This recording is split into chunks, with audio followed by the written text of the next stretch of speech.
बीणा वाली माई से भक्त कहता कि माई कि बाटे बड़ी गरजिए से बाटे बड़ी गरजिए से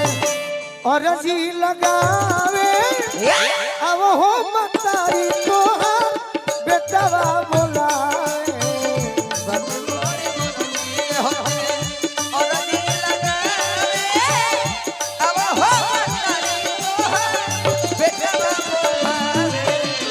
बाटे बड़ी गरजिए से अरजी लगावे अब हो मतारी तो बेटवा बोलाए बाटे बड़ी गरजिए अरजी लगावे अब हो मतारी तो बेटवा बोलावे बाटे बड़ी गरजिए से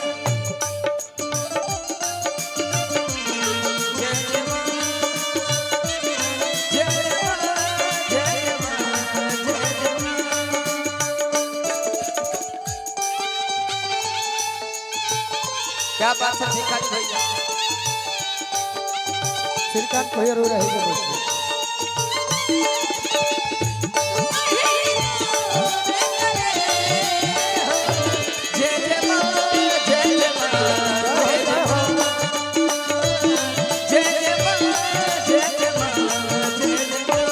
बाटे बड़ी गरजिए अरजी लगावे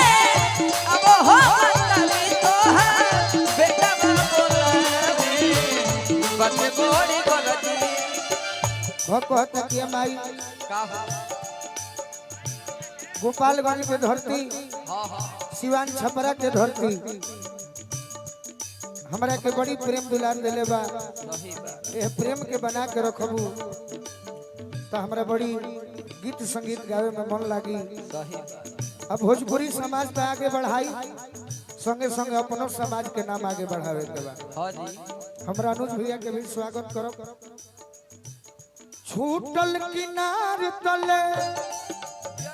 टूटल पतवार हो बन जा खेवैया नैया परल मझधार हो बन जा खेवैया नैया परल मझधार हो बन जा खेवैया नैया परल मझधार हो ए माई बरौनी विधानसभा के विधायक प्रत्याशी बानी बड़े भैया राकेश सिंह जी छोट भाई अमन की ओर से बहुत बहुत आशीर्वाद मिलल क्या बात है छूटल किनार तले टूटल पतवार हो बन जा खेवैया नैया परल मझधार हो बन जा खेवैया नैया परल मझधार हो अरे बन जा खेवैया नैया परल मझधार कैसे के पार जाई क्या बात है जय हो कैसे के पार जाई जय हो कैसे के पार जाई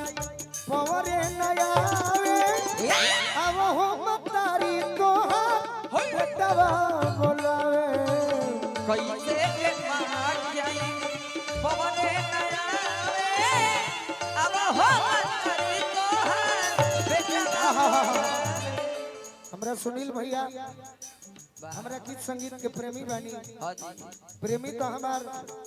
राजीव चाचा भी हैं सही और चाचा के कहीं जाए के भी बा बाकी साच पूछी क्रिया खिया के राजीव चाचा से तो गीत सुनला के बाद चाचा के जाए के मनो ना करी बाकी जे प्रतिनिधि होला हां जी ओकरा हर जगह संभारे के बा वाह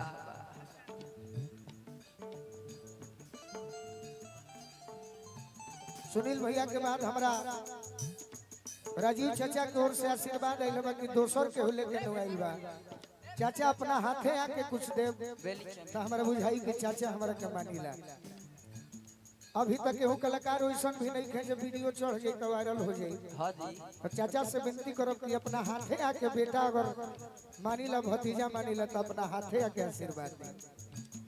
कैसे के पार जाई पवरे नया रे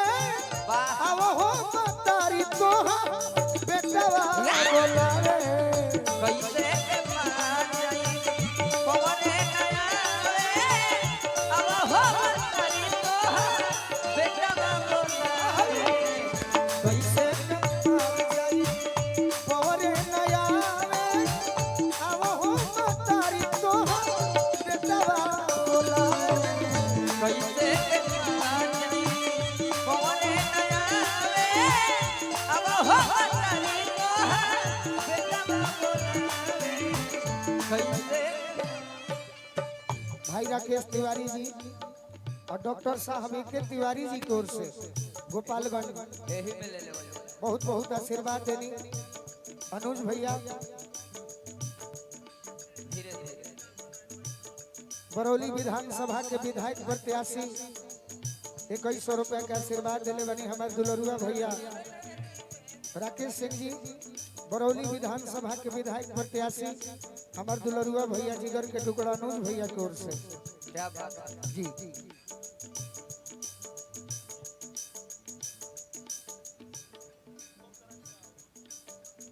गार्जियन श्री आदर्श सिंह जी की ओर से बहुत बहुत आशीर्वाद मिलल बार बार प्रणाम करब आशीर्वाद के प्रतीक्षा बा चमेली बन नहीं पाई मन सहेली तेरी मेरी चमेली बन नहीं पाई ना ना ना ना श्रोता के ही देखावे के बा हाँ जी कि कलाकार के आज के डेट में भजन कितना हिट हो सकता सही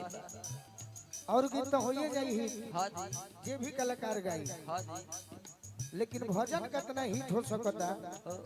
ई सौभाग्य वाला आदमी होई जे है कलयुग में भजन हिट करा दे हाँ